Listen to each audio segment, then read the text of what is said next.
All right, I'm really excited to be here today at the PDA ATMP conference in Brussels. And with me, I have Sebastian Teitz. And Sebastian is a big part of TR41 on viral filtration that's coming out here in July. And so we want to talk a little bit with Sebastian about the new TR. And Sebastian, maybe you can tell me a little bit about how it came to be, how the revision came to be, and some of the good parts of the TR. Oh yes, so thank you, Glenn, for having me here. It's an honor. And so the way I remember it, how this revision was initiated, is that I was sitting in a conference room or in a meeting room a little bit more than 4.5 years ago, and the idea here at that point was to create an FMEA addendum to that report. But again, the way I remember it is that one of my colleagues, he straddled in and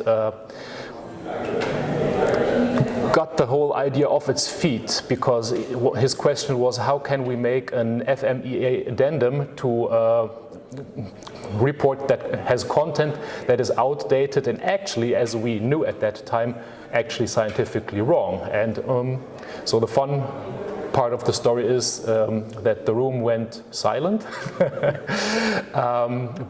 and we didn't hear a lot of, but a half a year later, the PDA Bioadvisory Board green-lighted the revision, and here we are, 4 years later, at the end of a great endeavor and a lot of very collaborative discussions that I enjoyed a lot.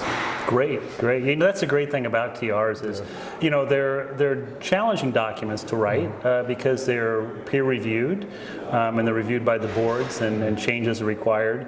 But they're very solid documents. But they do go out of date.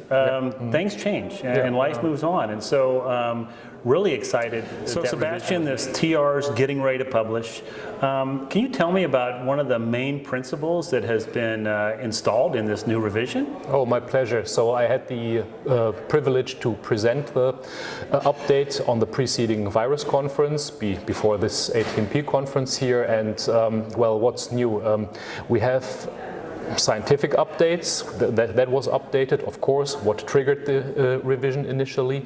But then, of course, we have new types and uses. We do use virus filters also in the new modalities, cell and gene therapy, but in different ways than in a classical biopharmaceutical purification.